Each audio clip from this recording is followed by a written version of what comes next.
स्वागत है आपका फिर से मेरे चैनल एलोफीलिया में। जैसा कि मैंने पिछला वीडियो अपलोड किया था एक्सपेरिमेंटल मेथड पार्ट 1 सॉरी, क्योंकि उसमें वॉल्यूम अच्छा नहीं था, आवाज़ की साउंड की क्वालिटी जो थी वो इतनी अच्छी नहीं थी। इसी तरीके से एक्सपेरिमेंटल पार्ट 3 में भी मैंने देखा है आवाज़ बिल्कुल नहीं है, तो उस वीडियो को भी मैं डिलीट कर चुकी हूँ और अब मैं ये दोबारा से वीडियो अपलोड किया है। ठीक है, तो आप इसको बड़े ध्यान से, क्योंकि ये बहुत ही इम्पोर्टेंट पोर्शन था। एक्सपेरिमेंटल मेथड को मैंने 4 छोटे छोटे हिस्सों में डिवाइड किया था ताकि आप उसको इजीली समझ सकें, क्योंकि वीडियो लंबा हो जाता है, वो बोरिंग हो जाता है। तो ज़्यादा टाइम ना वेस्ट करते हुए इसको स्टार्ट करते हैं। इस में हम पढ़ेंगे steps of the experimental method, कि एक एक्सपेरिमेंटल मेथड को करने के, जब हम एक्सपेरिमेंट कंडक्ट करते हैं तो उसके कौन कौन से स्टेप्स रहते हैं। सबसे पहले किसी भी एक्सपेरिमेंट को आपने कंडक्ट करना है तो आप किस पर एक्सपेरिमेंट कंडक्ट कर रहे हो, कहने का मतलब है कि कोई प्रॉब्लम होनी चाहिए। ठीक है, problem is the first step and basics of experiment और रिसर्च। ठीक है, पहला स्टेप है, बेसिक स्टेप है किसी भी रिसर्च का, किसी भी एक्सपेरिमेंट का। ये कहा जाता है कि अगर एक प्रॉब्लम बड़े अच्छे से रखी जाए तो माना जाता है कि वो हाफ सॉल्व हो जाती है। ठीक है, problem well put half solve. तो टाउनसेंड के अकॉर्डिंगली प्रॉब्लम एक ऐसा क्वेश्चन है जो कि किसी सोल्यूशन के लिए प्रपोज किया जाता है। कर्लिंगर कहते हैं कि problem is an interrogative sentence. ठीक है, या फिर स्टेटमेंट है दैट आस्क कि क्या रिलेशन है दो या दो से ज़्यादा वेरिएबल्स के बीच में। तो प्रॉब्लम जो है वो तभी is manifested when there is a straightforward absence और लैक ऑफ इन्फॉर्मेशन। तब रखी जाती है। प्रॉब्लम कब सामने आती है? जब या तो आपके पास कोई इन्फॉर्मेशन नहीं है या फिर उस इन्फॉर्मेशन की एब्सेंस है। तो प्रॉब्लम शुड बी फॉर्मुलेटेड, इस तरीके से फॉर्मुलेट की जानी चाहिए कि ये क्वालिफाई करे साइंटिफिक इंक्वायरी को only if it is solvable होनी चाहिए, क्लियर होनी चाहिए, स्ट्रेट होनी चाहिए, टू द पॉइंट होनी चाहिए। ध्यान से सुनिएगा, प्रॉब्लम जो है तभी एक्सपेरिमेंटल कंडीशन में आएगी या हम कहेंगे किसी रिसर्च का पार्ट बनेगी। उसमें क्या क्या होना चाहिए? इट शुड बी सॉल्वेबल होनी चाहिए, क्लियर होनी चाहिए, स्ट्रेट होनी चाहिए, टू द पॉइंट होनी चाहिए। प्रॉब्लम का सिलेक्शन जो है that must be according to the interest and aptitude of the researcher. It should be related to those fields in which some work has already been done. और problem भी इंसान ने ऐसे, जो भी रिसर्चर है, एक्सपेरिमेंटर है, ऐसा सिलेक्ट करना चाहिए जिस पे कुछ काम हो चुका है, सॉल्व नहीं हुई है लेकिन उस पर कुछ काम हो चुका है, ताकि आपको एक आइडिया लग जाए कि प्रॉब्लम क्या है और उस आपने किस डायरेक्शन में जाना है। Should be stated in adequate and scientific manner. उसको एक अच्छे तरीके से, एफिशिएंट वे में, साइंटिफिक मैनर में स्टेट किया जाना चाहिए। ठीक है, and it should express relation between, और सबसे इम्पॉर्टेंट चीज़ जो ज़ोर दे के मैं कहूँगी, that it should express relation between two और मोर वेरिएबल्स, दो या दो से ज़्यादा वेरिएबल्स के बीच का रिलेशन एक्सप्रेस करनी चाहिए। ठीक है, तो ये पहला पॉइंट था स्टेप्स ऑफ एक्सपेरिमेंटल मेथड का, that is problem. Second point हम बात करेंगे हाइपोथेसिस की। हाइपोथेसिस दूसरा स्टेप है किसी भी एक्सपेरिमेंट का, और ये प्रॉब्लम के बाद डिस्क्राइब की जाती है। हाइपोथेसिस जो है सजेस्टेड आंसर होता है किसी प्रॉब्लम का, आप सजेस्ट करते हो उस आंसर को। एक ऐसी स्टेटमेंट है, कर्लिंगर कहते हैं एक ऐसी स्टेटमेंट है, ये दो या दो से ज़्यादा वेरिएबल्स के बीच का रिलेशनशिप बताती है। बुड्सन कहते हैं कि हाइपोथेसिस क्या है? एक टेस्टेबल प्रेडिक्शन है, एक ऐसी प्रेडिक्शन जिसको आप टेस्ट करते हो to explain some observable phenomenon, किसी ऐसे फिनोमिनन को एक्सप्लेन करने के लिए जिसको आप ऑब्जर्व कर सकते हो। ठीक है, तो हाइपोथेसिस एक्सप्लेन करती है द फिनोमिनन जिसके साथ प्रॉब्लम कंसर्न है। ठीक है, आपकी प्रॉब्लम जिस फिनोमिनन के साथ कंसर्न है, उस फिनोमिनन को हाइपोथेसिस एक्सप्लेन करती है। It gives direction to the study and save efforts, हमारी स्टडी को डायरेक्शन देती है और हमारी एफर्ट्स को सेव करती है। हाइपोथेसिस जो है एडिक्वेट आंसर होना चाहिए प्रॉब्लम का। इट शुड बी सिंपल होनी चाहिए, टू द पॉइंट होनी चाहिए, स्पेसिफिक होनी चाहिए, कॉन्सेप्चुअली क्लियर होनी चाहिए और टेस्टेबल होनी चाहिए। हाइपोथेसिस क्या करती है? डेटा कलेक्शन की तरफ गाइड करती है, और रिसर्च फाइंडिंग्स जो हैं they feed hypothesis. They provide a continuously growing body of data for hypothesis to explain. वो क्या प्रोवाइड करते हैं? एक ग्रोइंग बॉडी डेटा की जो है प्रोवाइड करते हैं फॉर द हाइपोथेसिस को एक्सप्लेन करने के लिए। अब हाइपोथेसिस के अलग अलग टाइप्स है, पॉजिटिव हाइपोथेसिस, नेगेटिव हाइपोथेसिस और नल हाइपोथेसिस। पॉजिटिव हम तब कहेंगे जब क्लियर पॉजिटिव रिलेशनशिप हो बिटवीन द वेरिएबल्स, तब हम कहेंगे कि हाइपोथेसिस क्या है, वो पॉजिटिव है। फॉर एग्जाम्पल, अगर increase practice in moving a stylus along a maze results in greater efficiency of performance, कि एक मेज़ में आप स्टाइलस मूव कर रहे हैं, ठीक है, तो उसकी वजह से आपकी एफिशिएंसी जो है, परफॉर्मेंस की जो एफिशिएंसी है वो ज़्यादा हो रही है। अगर आप ज़्यादा मूव कर रहे हो तो इंक्रीज़ कर रहे हो उसकी मूविंग की प्रैक्टिस को, तो आपकी एफिशिएंसी जो है परफॉर्मेंस की वो इंक्रीज़ हो रही है। नेगेटिव हाइपोथेसिस हम तब बोलेंगे जब नेगेटिव रिलेशनशिप होगा दो वेरिएबल्स के बीच में, कि अगर आप इंक्रीज़ कर रहे हो प्रैक्टिस को तो जो नंबर ऑफ़ एरर्स हैं वो डिक्रीज़ हो रही हैं,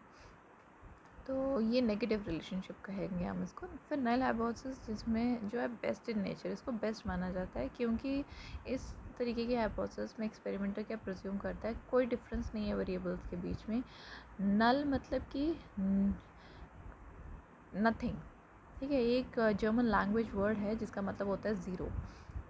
नल हाइपोथेसिस स्टेट क्या करती है, इंडिपेंडेंट वेरिएबल का कोई इफेक्ट नहीं रहेगा डिपेंडेंट वेरिएबल पे, और ये भी कहती है कि जो एक्सपेरिमेंटल कंडीशंस हैं वो एक्चुअली जो they have no differential effect on the behaviour measurements that are obtained under them, ठीक है। और जो नल हाइपोथेसिस है वो एक लॉजिकल अल्टरनेटिव है to the hypothesis, that is different experimental conditions और treatment do lead to different populations of data from which the sample set of data were drawn.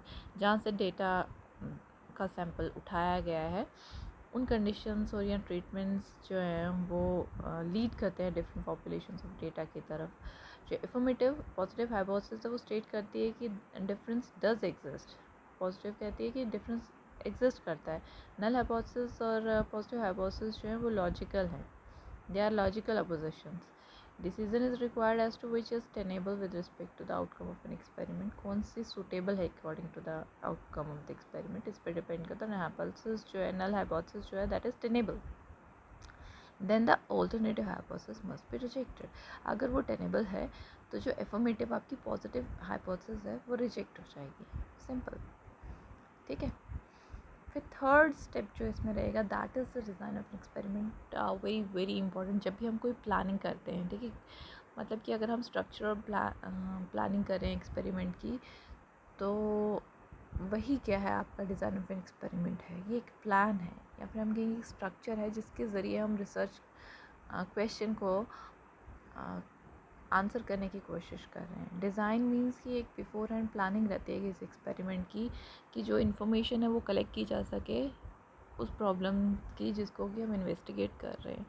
तो पर्पस क्या रखता है एक्सपेरिमेंटल डिज़ाइन का, एक्सटर्नल जो uncontrolled variables हैं उनको minimise करें ताकि जो एक्सपेरिमेंट है उसकी वैलिडिटी जो है वो बनी रहे और हमें रिजल्ट्स में कंसिस्टेंसी मिले, ठीक है। तो one of the first design decisions an experimenter must make is how to assign subjects to various levels of independent variables, कि सब्जेक्ट को हमने कैसे असाइन करने हैं अलग अलग independent variables.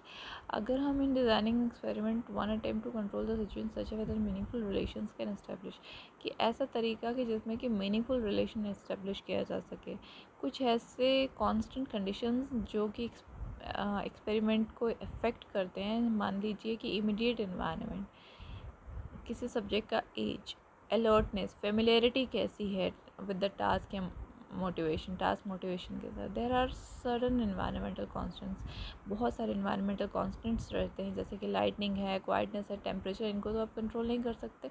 Design of an experiment is therefore a beforehand planning to control different variables and constant, different constants और variables को कंट्रोल करने का जो है जो तरीका है वो एक डिज़ाइन ऑफ एक्सपेरिमेंट कहलाता है। एक्सपेरिमेंटल डिज़ाइन जो है वो सब्जेक्ट को असाइन किया जाता है डिफरेंट कंडीशंस में in a ways that are expected to minimize extraneous variations जो रहती हैं उनको कंट्रोल करने के लिए। अब हमारे पास जो है जो सब्जेक्ट डिज़ाइंस आते हैं, इन्हें बिटवीन सब्जेक्ट डिज़ाइन आता है, विद इन सब्जेक्ट डिज़ाइन आता है। बिटवीन सब्जेक्ट डिज़ाइन में क्या रहता है कि जो डिफरेंट ग्रुप्स हैं उसमें सब्जेक्ट के जो डिफरेंट ग्रुप्स हैं उसमें एक्सपेरिमेंट